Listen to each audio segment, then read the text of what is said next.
Once upon a time, in ancient Rome, a young mother was given one terrible choice.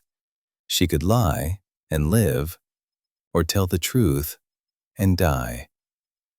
Her name was Perpetua. Perpetua lived in the Roman city of Carthage. She came from a respected and wealthy family. She was educated, gentle, and had recently become a mother. Her baby was still very small, often resting in her arms. She had a family who loved her, a child who needed her, and a future that looked safe. But Perpetua believed in one thing above all else: truth. She was a Christian, and in the Roman Empire, that belief was not allowed. At that time, Rome demanded loyalty to the emperor. People were ordered to offer sacrifices and say, "The emperor is Lord." For most people, these were just words. But for Perpetua, saying them would be a lie. She met quietly with other Christians, in secret, to pray and learn together. One day, someone reported them. Roman soldiers came. Without warning, without mercy, Perpetua was arrested. She was taken to a dark, crowded prison. The air was heavy. The floor was dirty. Perpetua was terrified, not because of death, but because she was separated from her baby. She cried, she prayed, and she begged to see her child again. Eventually, she was allowed to hold her baby, and in that moment, her heart was torn in two, between a mother's love and a woman's conscience. Her father was allowed to visit her. He was not angry. He was broken. He held her hands and cried. He said, "My daughter, have pity on me. Think of your mother. Think of your brothers. Think of your child. Just say the words. Just live." He was not asking her to betray God. He was asking her not to die. Perpetua listened quietly. Then, she pointed to a clay jug on the ground. She asked him, "Can this be called anything other than what it is?" Her father said, "No."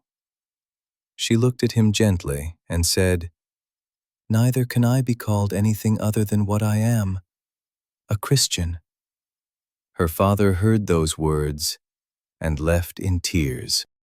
Perpetua was brought before the Roman governor. He saw her youth. He saw her nobility. He saw her baby in her arms. He spoke calmly, not cruelly. He said, "Have pity on your child. Burn the incense. Declare loyalty to the emperor, and you will live." This was the sacrifice Rome demanded. This was her last chance. She could walk out free, go home, raise her child. The room was silent. Perpetua lifted her head and said, "I will not sacrifice." Just 4 words. And with them, she signed her death. Perpetua was sentenced to die in the arena.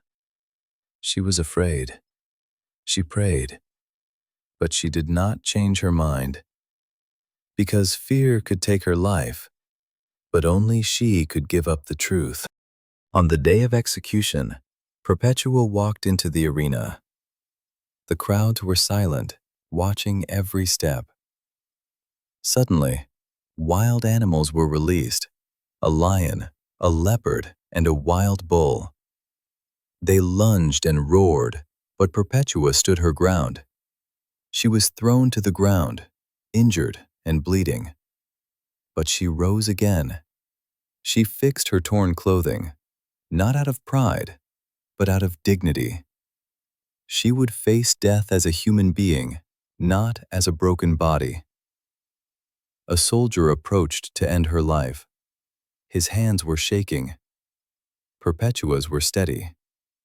She guided his sword to herself, and then she closed her eyes and breathed her last breath. The crowd was silent. No one moved. A young mother had died, but her courage had spoken louder than any roar, any sword, or any empire. The Roman emperor and the nobles believed they had silenced her, but they were wrong. Her story spread across the empire. People whispered her name. A young mother, a brave woman who chose truth over life. And many began to ask, what kind of faith gives someone that kind of courage? Christians across the empire began to pray more boldly. People whispered her story, young and old, rich and poor. Many began to question the cruelty of the empire and to admire the power of faith and truth. Her courage lived on, long after her death. It took over 100 years before the Roman Empire officially recognized Christianity as a lawful religion, and soon after that, it became the empire's official faith. Perpetua lost her life, but she never lost herself, because sometimes telling the truth costs everything, and sometimes it changes the world.